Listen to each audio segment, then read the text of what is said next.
नमस्कार बंधुगण मु हिमानी आपण मानक आम चैनल उत्कल भाइराल को स्वागत जनाऊँगी। आज मु कहिबी कन्नक विषय रे। कर्ण केवल ना सूर्यदेव पुत्र थिले ता सह दम्भोद्रव असुरर भी अंश थिले। केमिति आसंतु ताहा जानिबा।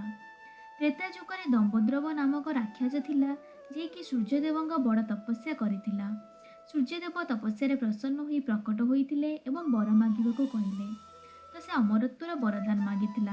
सूर्यदेव ताहा संभव नुहे बोली कहिथिले। तो से मागिला कि ताकू 1000 दिव्य कवचर सुरक्षा मिलू। यहाँ भितर गोटे कवच केवल से भांगी पारिबो जी कि 1000 वर्ष तपस्या करिथिबो एवं जे भी तार गोटे कवच भांगिबो से तुरंत मृत्यु को प्राप्त करिबो।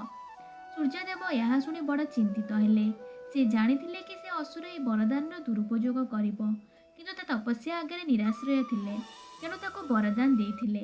एही कवच द्वारा सुरक्षित हेला परे जहाँ सूर्यदेव डर थिला सेया हेला। दम्भोद्रव निजर सहस्र कवच शक्ति रे निजको अमर भाबी करी अत्याचार करबाकू लागिला।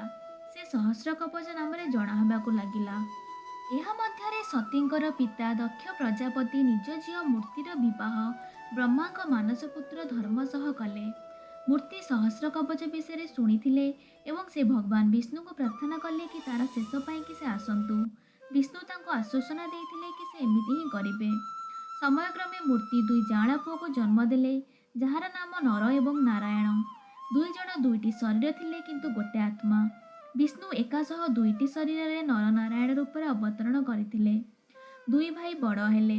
थरे दम्भोद्रव से ही बण दे जाउथिला। सेठरे गोटे तेजस्वी मनीष को ता आड़क आसुथिबार देखि भय अनुभव कला। सेतबेले से व्यक्ति कहले मु नर एवं एठाकू तो सह युद्ध करबा पई कि आसीछि। भयरे थिले मध्य दम्भोद्रव हसिकी कहला तू मो विषय कौन जानिछु। मोर कवच केवल से भांगी पारिबो जे कि 1000 वर्ष तप करिथिबो। नर हसिकी कहले कि मु एवं मो भाई गोटे अटु। से मो बदल में तप करुछि एवं मु एठारे युद्ध पाइकी आसीछि। युद्ध आरंभ हैला एवं दम्भोद्रव को आश्चर्य हैला कि नारायण तपस्या रे नरर शक्ति बढ़ी चलीछि। जेमिति ही 1000 वर्षर समय पूर्ण हैला नर सहस्र कवचर गोटे कवच भांगीदेला, किंतु सूर्यଙ୍କ वरदान अनुसार जेमिति कवच भांगिला नरर मृत्यु हैला। सहस्र कवच भाविला गोटे कवच भांगिला पछे किंतु ये तो मल्ला। सेतबेले से देखिला कि नर ता आड़क दौड़िकी आसुची। तो से आश्चर्य होईगला। तो से देखिला कि नर तो सेठाने मरिकी पड़िछि। से जानिला कि से होची नारायण। से अटहास्य करी नारायण को कहला कि तोते तो भाई को बुझेबार थिला, अଯଥାରେ निज प्राण हराइला। नारायण सेठारे शांतिपूर्वक हसुथिले एवं नर पाखरे बसिकरी एक मंत्र पढ़िले एवं चमत्कारी रूप में नर उठिकी बसिले। सेतबेले दम्भोद्रव बुझीपारा कि 1000 वर्ष धरी शिव को तपस्या करी नारायण मृत्युंजय मंत्रर सिद्धि पाइछि, जहाद्वारा से ता भाई को पुनर्जीवित करिपारला। एथर नारायण युद्ध कले एवं नर तपस्या बसिले। 1000 वर्ष पर पुणी कवच भांगिला। नारायणर मृत्यु हैला पुणी नर नारायण को पुनर्जीवित कले। एहीपरि चक्र चलिला। जेतेबेले 999 कवच भांगिला सहस्र कवच जानिले कि एबे ता मृत्यु हब। तेणु युद्ध त्याग करिकी सूर्यलोकरे सूर्यदेव शरण में पशिले। नर एवं नारायण ता पिछा करी सूर्यलोक को गले एवं सूर्यदेव ठारू ताको मागिले, किंतु निज भक्त को देबा पई सूर्यदेव राजी हेलेनी।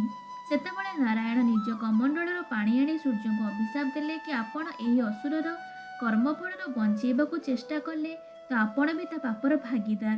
तेणु आपण भी यह सह जन्म नहीं कि यार कर्मफल भोगिबे। यह सह त्रेता युग समाप्त होई द्वापर युगर आरंभ हैला।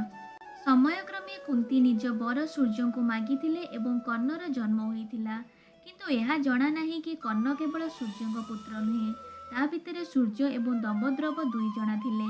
जेमिति नर एवं नारायणर दुई शरीर किंतु गोटे आत्मा, सेहीपरि कर्णक गोटे शरीर किंतु दुईटी आत्मा सूर्य एवं दम्भोद्रव। एवं यह सह अन्यपटे नर एवं नारायण अर्जुन एवं कृष्ण रूप में जन्म नहीं। कर्णक भितर सूर्यंकर अंश थिला जहाँ तांको तेजस्वी एवं वीर बनैथिला। अन्यपटे दम्भोद्रव थिबारु कर्मफल पाइकी अन्याय एवं अपमान मिलुथिला। जदि अर्जुन कर्णकर कवच भांगी थांते तेबे तुरंत ही तार मृत्यु होई थांता। तेणु इंद्र तांकठारु पूर्वरु ही तांकर कवच मागी नेइथिले। तेबे एही कथा केमिति लागिला निश्चय जणैबे। वीडियोटी को लाइक शेयर करिवे एवं आम चैनल को सब्सक्राइब करिवे। धन्यवाद।